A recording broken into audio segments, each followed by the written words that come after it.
Okay, to go over the approach to these questions, that's what we're going to do right now in practice quiz. So let's go through and see how these things get done. Number one, key is we've learned very clearly that this is a manufacturing cost, even though it's indirect. Everything else is what we would call period cost. They are not assigned to manufacturing or cost of inventory in any other manner, and that is because there's no way to, not only no way to allocate them, it's just that they're not allocable. They don't relate to the production activity at all, so they're not indirect or fixed overhead related to manufacturing in any way. Okay, number two, we went through this in class, but I'm going to give you the basics of what you do. You've got to follow the trail, and each time you follow the trail, you've got to figure out what went in and what came out. What trail are we talking about? First, you want to follow the trail of raw materials. So what went into raw materials box and what came out, because what comes out is going to go to work in process. So it's going to be raw materials to work in process. From work in process, it goes to inventory, or you could say finished goods. Let's call it finished goods for now, but it's the same as inventory. And then you got to find out what comes out of there, because what comes out of there is the cost of goods sold, CGS, cost of sales. In order to find out what goes into raw material, what goes into work in process, finished goods, you got to do an analysis of the information given here. So let's see how that would work. I'll walk you through it. I won't do the math, but I'll walk you through it. You start with beginning raw material inventory. You add in the purchases, and you subtract out the ending balance in raw materials, and that gives you what went in. That's a plus. That's a plus. And the last one's a minus. That's a minus. That's the formula that we spoke of in one of the slide presentations, so take a look at that again. That formula is simply what is the cost of something. It is equal to beginning inventory plus purchases minus ending inventory, and that gives us the cost of something, or what came out of the box. So now, so far, we get a number that comes out of the raw material box, and what comes out of here is going to go into the work in process box. So in here will be the raw materials. It'll be the labor, direct labor cost, and it'll be the manufacturing overhead applied. So we'll call it OH, and I'll circle the correct number. It's the amount applied. Right, the circle didn't help too much. Let's just do an underline. It's that number. It's the amount applied. The rule being we apply overhead based on the predetermined or estimated rate. We don't care what the actual is. Well, at some point we care, but it doesn't go into our costing through ABC, activity-based costing, or the normal method. So we just don't. We only use the estimated amounts. So this is what goes into work in process. And of course, we got to do the same thing. We got to now analyze the WIP. So keep this in mind. I'm going to erase the screen. Keep that in mind. We have to analyze the WIP as terms of what was the beginning amount, what did we add, which we just went through, and what did we take out, or what is the ending. If we know the ending, we can figure out what we took out by the simple math. So we add beginning, ending, then we take out food or something. That's what we could do, take out food. Will leave us the ending amount. And so that's why if we know the ending amount, and we can solve for the takeout becomes the amount that goes to the next box, the next room, which is finished goods, or now we'll call it inventory. Same thing.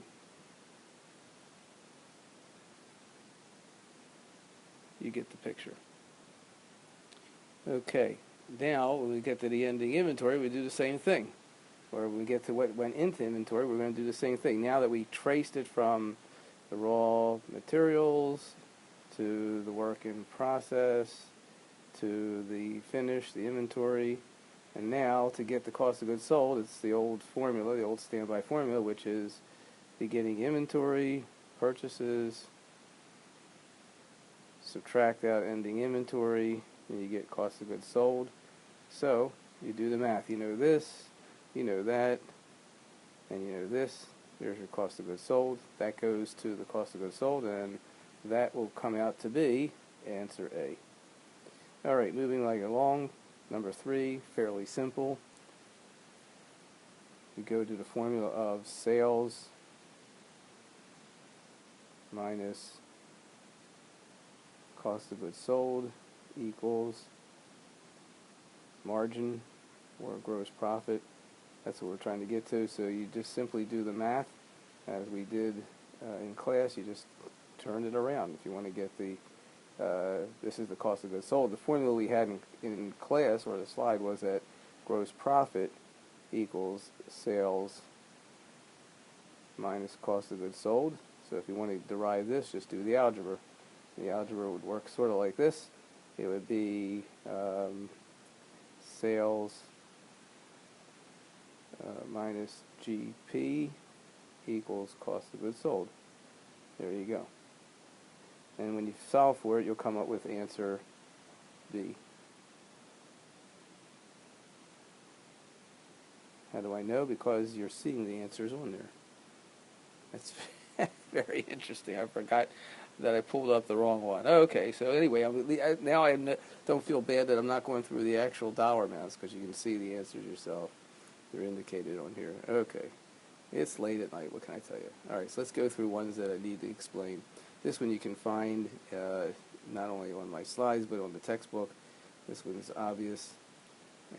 And here, how did you solve for this? Well, this one taught us the following. We used the overhead cost here. We divided it by the estimated number of hours. So each one of these are estimated a budget number of hours. That gave us our rate, our overhead rate. Then we multiplied it times the number of hours, because we're basing it on direct labor hours, so we multiplied it times that, and we should have come up with the answer as indicated.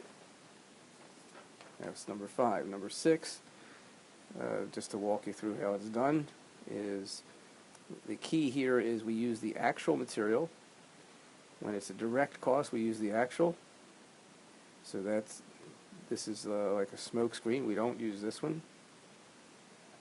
So I'll cross that out. That's no good.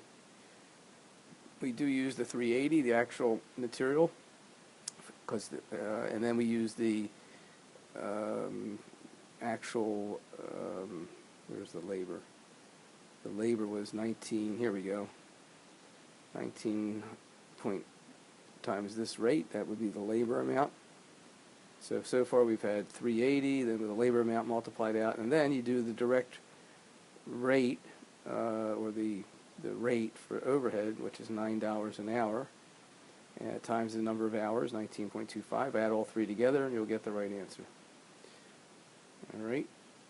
Which of the following is, you see the right answer here, so I don't need to explain that one. This one you can look in your book and get a better idea how, for number 8 anyway, you can get a better idea. If you have any questions on that, give me a holler through an email. I guess I really only want to do the ones that require computations, because the other ones you can find in the book.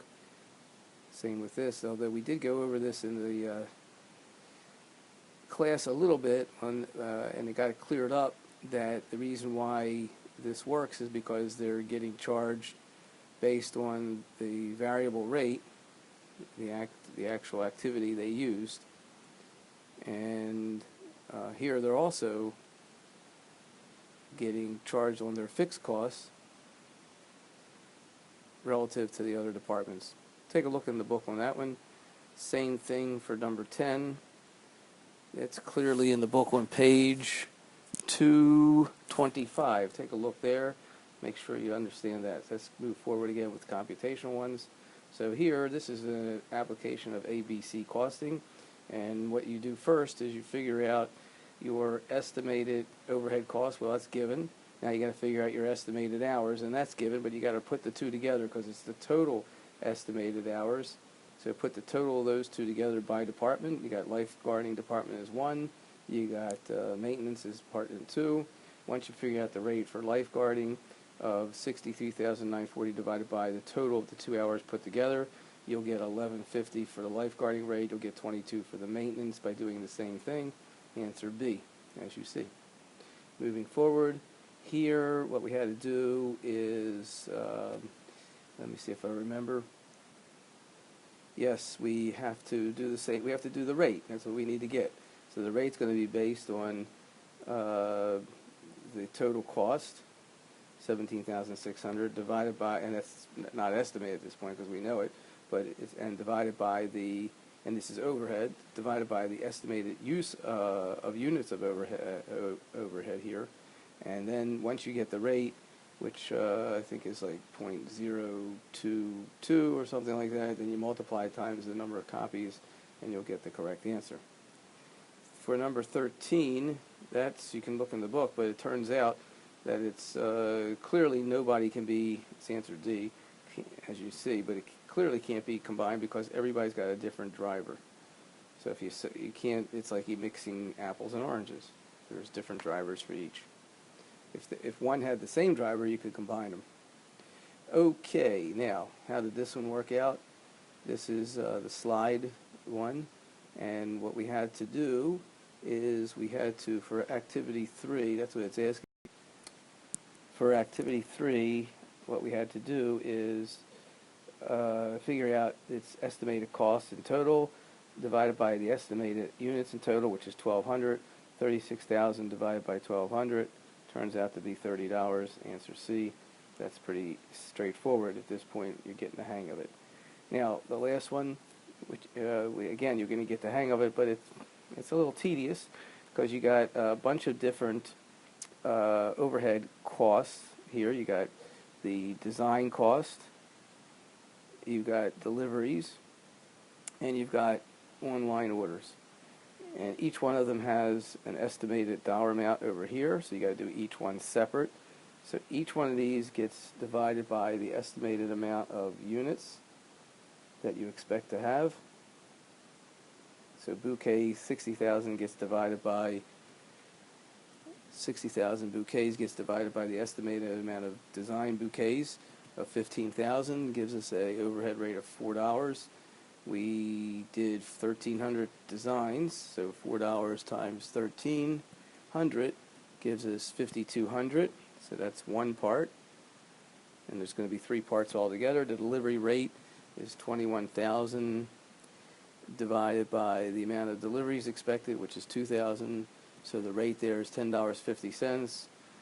There was 420 deliveries, so multiply the rate times the 420 deliveries. You get 44.10. Same thing with the last one, the order online. So the order online works like this. $6,000 is the total estimated amount divided by 300 estimated online orders right up there. You get a rate of $20 per. $20 times 30 online rates is, or 30 online orders, that is, it's right there, is $600. You put that there, add them all up. Then, when you get a total, which will be 10,210, what you want to do, because the problem's asking is approximate overhead, this is what it's asking for, approximate overhead cost per bouquet. So you have to divide this by the number of bouquets, which is 1,400, and you will get answer B, as you see there, to $7.29. Voila, we did it.